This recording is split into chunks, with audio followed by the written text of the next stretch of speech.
පුළුවන් අපි වීඩියෝ එකක් අප්ලෝඩ් කරපු ගමන්ම ඒ බව දැනගන්න. ඉතින් එහෙමනම් මෙතෙක් අපේත් එක්ක channel එකත් එක්ක එකතු වෙලා හිටපු ඔයාලා සියලු දෙනාටම ස්තුතිවන්ත වෙමින් අදත් ඔයාට වැදගත් වෙයි කියලා හිතන මාතෘකාවක් සාකච්ඡා කරන්නයි බලාපොරොත්තුව. ශරීර බර කළමනාකරණය කියන මාතෘකාව ගත්තහම මේක විවිධ පැති කිහිපයකට අපි බෙදා ගන්න ඕනේ. දැන් එක්කෙනෙක් ඉන්න පුළුවන් එයාගේ බර අඩුයි, BMI එක අඩුයි, ඒ නිසා බර වැඩි කරගන්න ඕනේ. තව කෙනෙක් ඉන්නවා තරබාරුකම තියෙනවා, එහෙම නැත්නම් BMI එක වැඩි, ඒ නිසා ඇඟ අඩු කරගන්න ඕන, බර අඩු කරගන්න ඕන. තව කෙනෙක් ඉන්නවා එයාට ආසයි බොඩි බිල්ඩින් කරන්න, කාය වර්ධනය, තරංගකාරී කාය වර්ධනය හෝ රික්‍රියේෂනල් බොඩි බිල්ඩින්, විනෝදාස්වාදය සඳහා කාය වර්ධනය කරන්න තව සමහරු කැමති. ඉතින් මේ හැම එකම එන්නේ weight management යටතට තමයි. එතකොට දැන් මේම මොන විදිහට කරන්න ගියත් අපිට එන ප්‍රශ්නයක් තමයි මේ ආහාර පාන තෝරා ගැනීම පිළිබඳ ගැටලුව. එහෙනම් අද කතා කරන්නේ මේ high nutrient value එකක් තියෙන, low calorie value එකක් තියෙන කෑම මොනවද සහ කොහොමද අපි මේ ආහාර පාන ලබා ගන්න ඕනේ කියන කාරණේ. අපි කල්පනා කරොත් එහෙම ඉස්සල්ලාම weight එක අඩු කරන්න ඉන්න කෙනෙක්, එහෙම නැත්නම් body fat level එක අඩු කරලා ඇඟේ බර අඩු කරගන්න උත්සාහවන්ත වෙන කෙනෙක් කොයි විදිහටද ආහාර පාන ගන්න කියන කාරණය. දැන් එතෙන්දී අපි දන්නවා ඇඟේ weight එක අඩු කරගන්න, fat weight එක අඩු කරගන්න අපිට සිද්ධ වෙනවා අපි දෛනිකව ගන්නා කැලරීස් ප්‍රමාණය, total calorie intake එකට වඩා වැඩි ප්‍රමාණයක් දහනය කරන්න. එහෙම නැත්නම් සාමාන්‍යයෙන් මේ දවස තුල දහනය වෙන කැලරීස් ප්‍රමාණයට වඩා අඩු ප්‍රමාණයක් ආහාර වලින් ශක්තිය ලබා ගන්න, එහෙම නැත්නම් කැලරීස් ලබා ගන්න. දැන් මේක තමයි ගොඩක් අයට පැටලෙන කාරණය. දැන් එහෙම වුණාම හරි සරලයි. සාමාන්‍යයෙන් ඔයාගේ ශරීරයේ බර රාත්තල් වලින් අරගෙන ඔයාගේ ක්‍රියාකාරීත්වය අනුව ඔයාට ගණන් හදා ගන්න පුළුවන් දවසට කොච්චර කැලරීස් ප්‍රමාණයක් අවශ්‍ය වෙයිද කියලා. මෙන්න මේ ඉදිරිපත් වෙන වගුව දිහා හොඳට බැලුවොත් ඔයාට ඒක තේරුම් ගන්න පුළුවන්. අපි හිතමු කිසිම වැඩපලක් කරන්නේ නැහැ, උදේ ගෙදරින් පිටත් වෙලා ඔෆිස් එකට ගිහිල්ලා පුටුවේ වාඩි වෙලා කම්පියුටර් එක ඔපරේට් කරලා හවස 4ට 5ට ඔෆ් වෙලා ගෙදර ඇවිල්ලා ටීවී බලලා නිදා ගන්න චරිතයක් කියලා. එහෙනම් ඉතින් ඒ වගේ සෙඩෙන්ටරි ලයිෆ් ස්ටයිල් එකක් තියෙන කෙනෙකුගේ බර රාත්තල් 160යි නම් 160 වැඩි කිරීම 10 12 විතර වගේ ගත්තාම ප්‍රමාණවත්. ඒතකොට 160 වැඩි කිරීම 10 කියලා කියන්නේ 1600යි. කැලරි 1600ක් ප්‍රමාණවත් ඒ වගේ කෙනෙකුට දවසටම. අපි ඒකෙම අනිත් පැත්ත හිතුවොත් එහෙම ජිම් එකට යනවා සතියේ දවස් 4ක් විතර, හොඳට weight training exercises කරනවා, ඇඟේ lean weight එක සාමාන්‍ය ප්‍රමාණයක් හොඳ මට්ටමක තියෙනවා. ඒ කියන්නේ දල වශයෙන් 120ට වඩා අඩු ප්‍රමාණයක් තමයි ශරීරයේ මේදේ තියෙන්නේ. ටිකක් ඇත්ලටික් ටයිප් එකේ බොඩි එකක් තියෙන, ගොඩක් ඇක්ටිව් කාර්යශූල පුද්ගලෙක්, කාන්තාවක් හෝ පිරිමේ. එහෙනම් ඔයාගේ රාත්තල් වලින් බර අරගෙන වැඩි කරොත් එහෙම 18න් විතර ඔයාට හම්බ වෙනවා ටිකක් ලොකු වගයක්. දැන් 160 වැඩි කිරීම 18 කියන්නේ කලින් අර කිසිම දෙයක් වැඩ කරන්නේ නැති පුද්ගලයාගේ දෛනික කැලරි 1600ට සාපේක්ෂව සෑහෙන ලොකු ප්‍රමාණයක් වැඩිනේ. මෙන්න මේ විදිහට ඔයාට මේ අනුව ගණන් හදා ගන්න පුළුවන්. ඒක පළවෙනි කාරණේ. ඊළඟදී මේ කැලරීස් ප්‍රමාණය ඔයා ගන්නෙ කොහොමද කියන තත්ත්වය. දැන් අපි හිතමු කැලරි 1600ක් අවශ්‍ය නම්, එහෙම නැත්නම් කැලරි 2000ක් දවසට අවශ්‍යයි කියලා උත්තරය આવොත් එහෙම ඔයාට තීරණය කරන්න පුළුවන් ඔයා මේ ටික දිනය තුල ගන්නෙ කොහොමද. එතකොට අපි ගත්තොත් එහෙම දවල් පැය 12 කාල සීමාව, එහෙම නැත්නම් පැය 10ක හෝ 12ක කාල සීමාවක් ඇතුළත ඔයා මේ කැලරීස් ටික ඉන්ටේක් කරන්න කියලා. අන්න එතෙන්දී අපිට වැදගත් වැඩක් කරන්න පුළුවන්. උදාහරණයක් විදිහට කැලරි 2000 හෝ එහෙම නැත්නම් 1600 අපි බෙදනවා 4ෙන්. ඒ කියන්නේ මීල්ස් 4කින් ගන්නවා කියලා හිතලා. 5ෙන් බෙදුවොත් 5කින් ගන්නවා කියලා හිතලා. 3කින් බෙදුවොත් මීල්ස් 3කින් ගන්නවා කියලා හිතලා. එහෙම නැත්නම් ප්‍රතිශතයක් විදිහට පාවිච්චි කරන්නත් පුළුවන්. ඒ කියන්නේ දැන් total calorie intake එකේ උත්තරය ආවේ 1600 නම් ඔයාට පුළුවන් හිතා ගන්න රයිට් මම 140ක් ගන්නවා බ්‍රෙක්ෆාස්ට් එකට, 130ක් ගන්නවා, එහෙම නැත්නම් 35ක් ගන්නවා ලන්ච් එකට, ඉතුරු 125 ගන්නවා මම ඩිනර් එකට. ඒ විදිහට percentage එකක් විදිහටත් ඔයාලට ගණන් හදා ගන්න පුළුවන්. ඉතින් පොඩි කැල්කියුලේෂන් එකක්, පොඩි ගණිතමය හැකියාවක් ඔයාලට අවශ්‍ය වෙනවා මේ විදිහට කැලරීස් කොහොමද පාවිච්චි කරන්න කියන එක ගණනය කරගන්න. ඊළඟ කාරණේ තමයි දැන් කැලරීස් ගණනය කරගන්නවත් එක්කම කෑම බීම සඳහා ගන්නෙ මොනවද කියන කාරණේ. මොකද දැන් අපි හොඳට මතක තියාගන්න ඕන කැලරීස් කියලා කියන්නේ අපි ශරීරයට ලැබෙන ශක්තිය මැනීම සඳහා භාවිතා කරන ඒකක නාමයනේ. එතකොට කැලරීස් කියන්නේ එකක්, පෝෂ්‍ය පදාර්ථ එහෙම නැත්නම් නියුට්‍රියන්ට් කියලා කියන්නේ තව දෙයක්. එතකොට ආහාර පානවල අඩංගු වෙලා තියෙන ශරීරයේ පැවැත්ම සහ වර්ධනය සඳහා අවශ්‍ය වෙන අත්‍යවශ්‍ය රසායනික සංයෝග වලට අපි කියනවා නියුට්‍රියන්ට්ස් කියලා. එතකොට මේ නියුට්‍රිෂන් ඩෙන්සිටි එක එහෙම නැත්නම් පෝෂණ ඝනත්වයයි කැලරි ඝනත්වයයි කියන්නේ දෙකක්. එතකොට දැන් ලෝකේ අපි දන්නවා නියුට්‍රිෂන් ඩෙන්සිටි එක වැඩි, කැලරීස් අඩු ආහාර තියෙනවා. කියන්නේ කැලරි ප්‍රමාණය අඩුයි, පෝෂ්‍ය පදාර්ථ අතින් තාමත්ම බොහෝසත් බහුල පෝෂ්‍ය පදාර්ථ ප්‍රමාණයක් තියෙන ආහාර. දැන් ඒවා මම වෙනම විග්‍රහ කරන්න යන්නේ නැහැ. ඒ පිළිබඳ වෙනම වීඩියෝසුත් මම සාකච්ඡා කරලා තිනවා. ඒවත් ඔයාලට බලන්න පුළුවන්. high protein food, testosterone boosting food, human growth hormone boosting food ඒ වගේ දේවල්. ඊළඟදී දැන් මෙතනත් ඔයාලට මේ පින්තූරවල පේනවා මොන වගේ ආහාරද අවශ්‍ය වෙන්නේ කියලා. උදාහරණයක් විදිහට ගත්තොත් බිත්තර කැලරි ප්‍රමාණය අඩුයි, පෝෂණ ගුණය තාමත්ම ඉහළයි. කිව්කම්බ සාමාන්‍ය ගමේ ගොඩේ වෙළඳ පොළට ගියහම ගන්න පුළුවන් මේ පිපිඤ්ඤා. එතකොට මේ වගේ මේ කොච්චර කැලරීස් ප්‍රමාණය හරිම අඩුයි, පෝෂණ ගුණය ඉතා ඉහළයි. ඊළඟදී නිමිතිය වගේ දේවල්, කොළ වර්ග. ඉතින් එළවලු පළතුරු වල කොහොමත් පෝෂණ ගුණය වැඩි, කැලරීස් අඩුයි.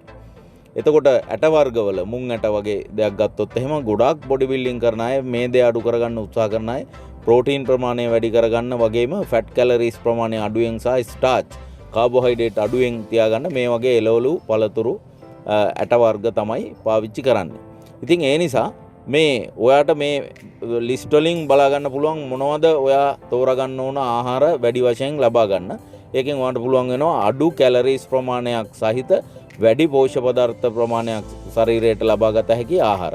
එතකොට ඒ අනුව ගොඩක් සැලඩ්ස් වර්ග ජනප්‍රියයි. ශරීර බර කළමනාකරණය කිරීම සඳහා උත්සාහවන්ත වෙන අය සැලඩ්ස් ගොඩක් කෑමට එකතු කරගන්නවා. සැලඩ්ස් ගොඩක් වැදගත්. ඉතින් මං පැහැදිලි කරමින් හිටියේ හයි කැලරි ඩෙන්සිටි දැන් මේ විදිහට දැන් අපේ සම්ප්‍රදායික ආහාර පාන රටාවේ ඇත්තටම කැලරි ඩෙන්සිටි එක ටිකක් වැඩි.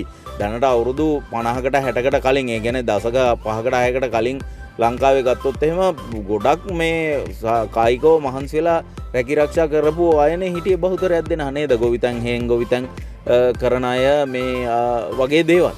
ඉතින් මේගොල්ලන්ට දවසට කැලරි 3000 5000 අතර ප්‍රමාණයක් ඉන්ටේක් කරන්න ඕනේ. ඒ නිසා ඒගොල්ලෝ ගොඩක් බත් කෑවා, පොල් සම්බෝලයි බතුයි කෑවොත් එහෙම සෑහෙන ප්‍රමාණයක් තේ බොන්න කැවුම් වගේ දේවල් පාවිච්චි කරනවා. එතකොට දැන් අපි දන්නවා ලංකාවේ කැවුම් දැන් සුද්දෝ කතාවක් ගෙතුවා කියලා කියනවනේ. සිංහලයා මෝඩයා කැවුම් කන්න යෝධයා කියලා. නමුත් කැවුම් වල තියෙන සංස්කෘතිය වෙනම කාරණයක්.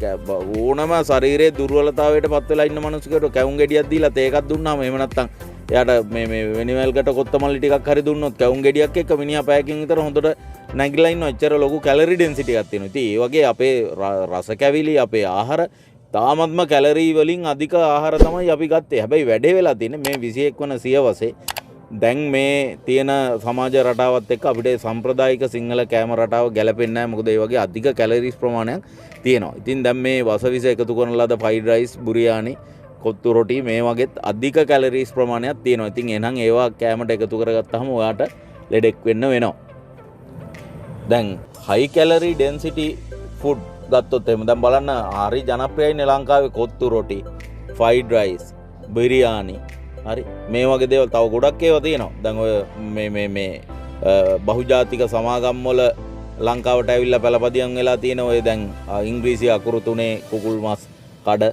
එතකොට මේ තව නොයෙකුත් ඒවා තියෙනවා. ඒවට අපි කියනවා ෆාස්ට් ෆුඩ් රෙස්ටොරන්ට්ස් කියලා. ඉතින් ඒ වගේ ගිහිල්ලා කනකොට හරි පෝෂ්ටි. ඉතින් හරි මාර ගතියක් තියෙන. ඉතින් ඒ වගේ කද්දි කාලා කෙලවෙනවා කියලා ගොඩක් කට්ටිය දන්නේ නැහැ. ඒක තමයි ඒ වචනේම මම පාවිච්චි කරන්නේ ඒකයි. දැන් මොකද මේ කෙලවෙනවා කිව්වහම මේ දන්නවා ලංකාවේ කට්ටිය එහෙම නැතුව මෙහෙම රෝගකාරක අරවා මේවා මෙහෙම පිළිකාකාරක රෝගී තත්ත්වයන් නැති වෙනවා. ඔබගේ ශරීරයේ සංකූලතා ඇති වෙනවා. ඔහොම කිව්වට තේරෙන්නේ නැහැ. කෙලවිලාම ගිහිල්ලා මැරිලාම යනවා කිව්වහම තමයි අපේ කට්ටියට තේරෙන්නේ. ඒකයි වෙලා තියෙන්නේ.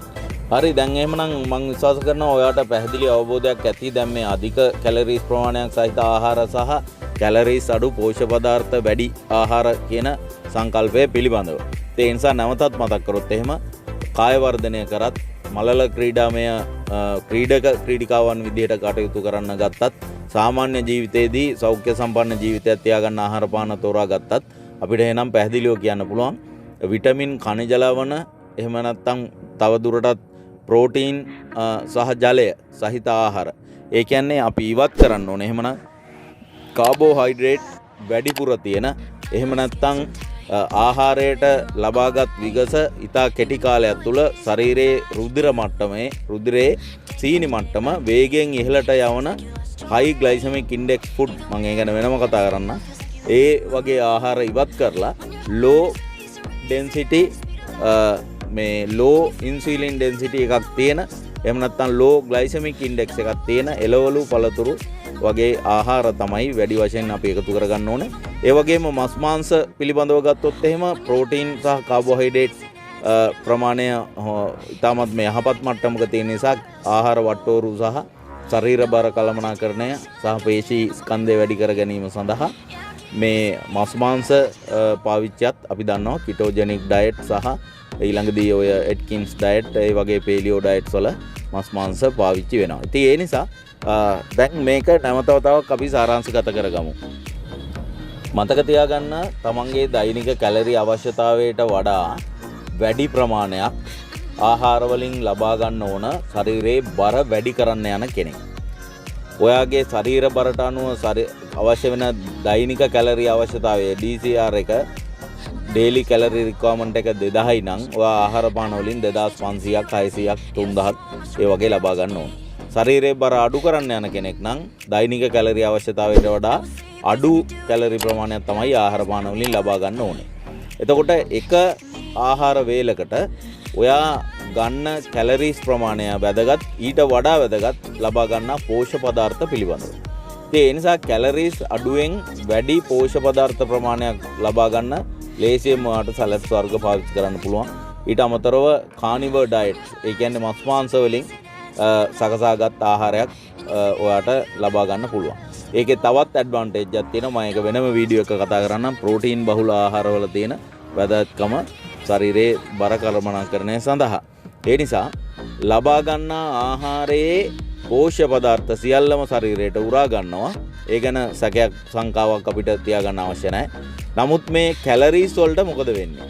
අපි දන්නවා සමස්ත ශරීරයේ සීනි මට්ටම පාවිච්චි තියාගන්න එහෙම නැත්නම් සමස්ත ශරීරයේ ග්ලූකෝස් මට්ටම පාලනය කරන්න ශරීරයේ ඉන්සියුලින් හෝමෝනයත් එක්ක ක්‍රියා කරලා ඒක යාමනය කරනවා. වැඩිපුර තියෙන සීනි ටික ග්ලයිකෝජන් විදිහට මාංශ පේශී සෛල තුල සහ liver එකේ අක්මාවේ සෛලවල ග්ලයිකෝජන් විදිහට තැම්පත් කරනවා පසු පාවිච්චිය සඳහා. තවදුරටත් කැලරිස් අතිරික්තයක් තියෙනවා නම් ඒවා liver එකෙන් මේද අම්ල විදිහට තැම්පත් කරලා ට්‍රයිග්ලිසරයිඩ් විදිහට අපේ මේද සෛල තුල තැම්පත් කරනවා. අන්න එතකොට තමයි ප්‍රශ්නයක් වෙන්නේ. ඔයාගේ මේද ස්කන්ධය වැඩි වෙනවා සබ්කියුටේනියස් ෆැට් චර්මාභ්‍යන්තර මේදය සහ අන්තරාංගික මේදේ වශයෙන් ඔයාගේ මේදේ වැඩි වෙනවා.